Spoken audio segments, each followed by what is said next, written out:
think the number one thing is that people want in life? It's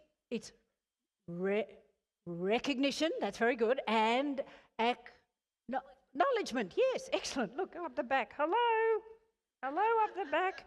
We hung over up there. And yes, recognition and acknowledgement. And so I want to share with you today 2 ways you can do it.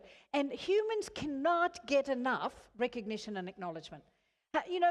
We say recognition and acknowledgement because that's the corporate term, and we all know that and we can talk about that in public.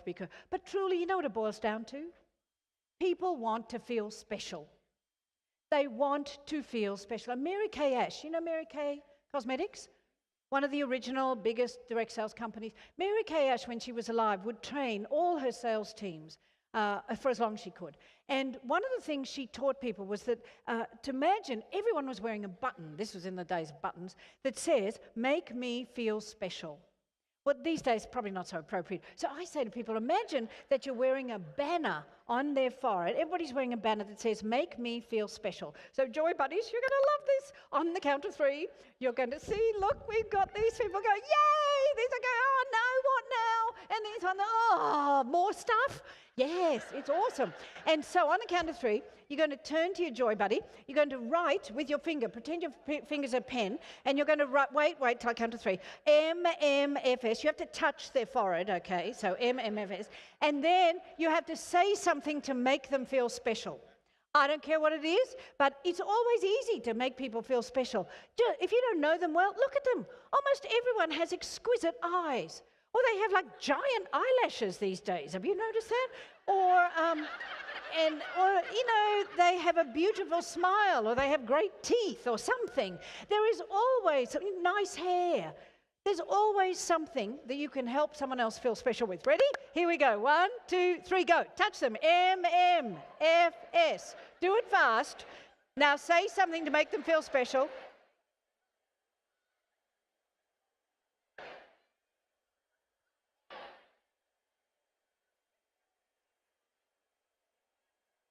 Why is that man sitting there not doing anything? Woo-hoo, someone turn to him. There you go. Hugging is good too.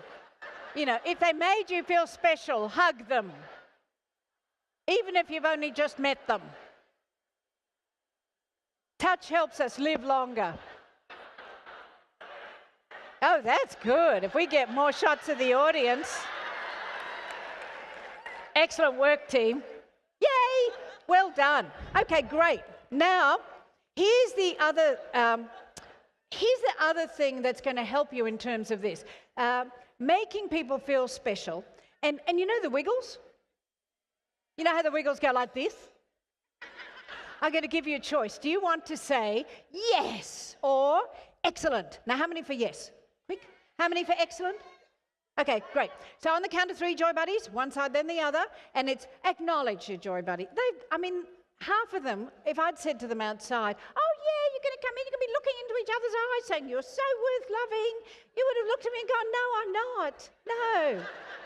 And yet you've done it. So acknowledge them because they've grown. They've stretched a fixed mindset and they've become more flexible. And I think it was Abraham Lincoln said, I don't know, it was somebody famous, said, a mind stretched to a new dimension never goes back to the same place.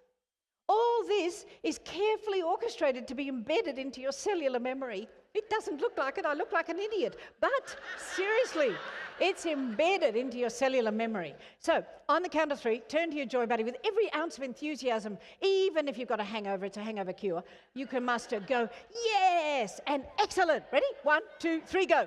Yes, and excellent. And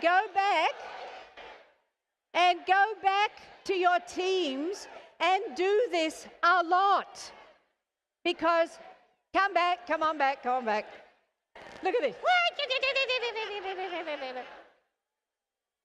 So, here's the third way you can acknowledge people. And again, make this part of your team culture. All of you, if you go back, be really honest with yourselves. If you truly want to grow a team, these are some of the leadership skills, these are some of the parenting skills that we have to use.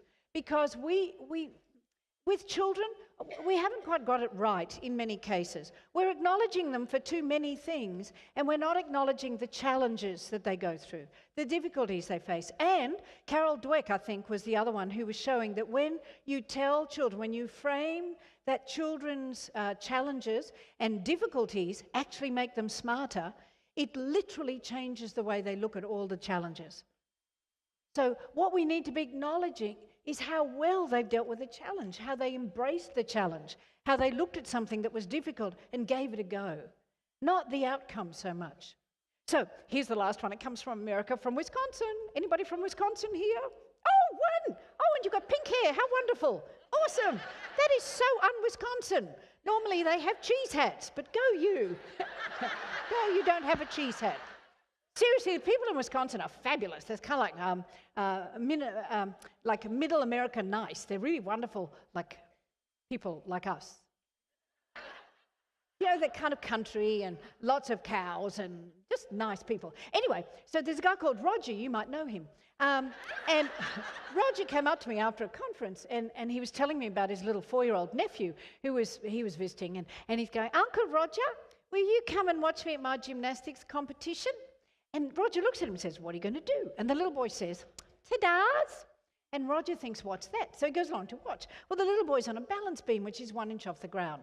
And he's going like this because he's 4. And he gets to the end, he jumps off and says, ta-da! Now, to a 4-year-old, that's what gymnastics is. Now, when 4-year-olds do ta-das, what do grown-ups do? Yay! We make them feel special. We give them all this recognition and acknowledgement. Well, you know, I write a monthly newsletter. You can sign up on the website. It's free. Oh, and by the way, this isn't on the slidey thing because it's new. If you go to amandagore.com, so my name.com, /secret, there's a whole lot of stuff you can download for free that encapsulates some of these things in little posters that you can use with your team. So if that's you, no, don't clap, we haven't got time. Stop, we haven't got time. But thank you. So amandagore.com /secret. And here's one of the things in it. You can, there's a little ta-da card in it. It says, you deserve a ta-da. Because as I'm writing the newsletter on ta-das, I'm always looking for topics, and I thought, you know, little kids do ta-das, we give them acknowledgement. But about age 8, it becomes uncool to do ta-das. But on the inside, we are closet ta-darists. Seriously? We are doing silent ta-das all the time. Like, you think about it. The last time you sold a big bundle of stuff, how did you feel on the inside? Or the last time you signed someone up, it's like, whoa! And you go home and you say, I did it! I got a new team person today! Now, your partner at home or your family looks at you and goes, well, about time. You've been doing this forever and you're never home anymore, blah, blah, blah. Now, you've just said to them, I just signed someone up. What are you doing on the inside? Ta-da! And they look at you and go, oh, about time. What happens to your ta-da? It's like, ta-da! Why do I bother? You've got to see people's silent ta-das. The single most demotivating thing we can do is to not see people's silent ta-das.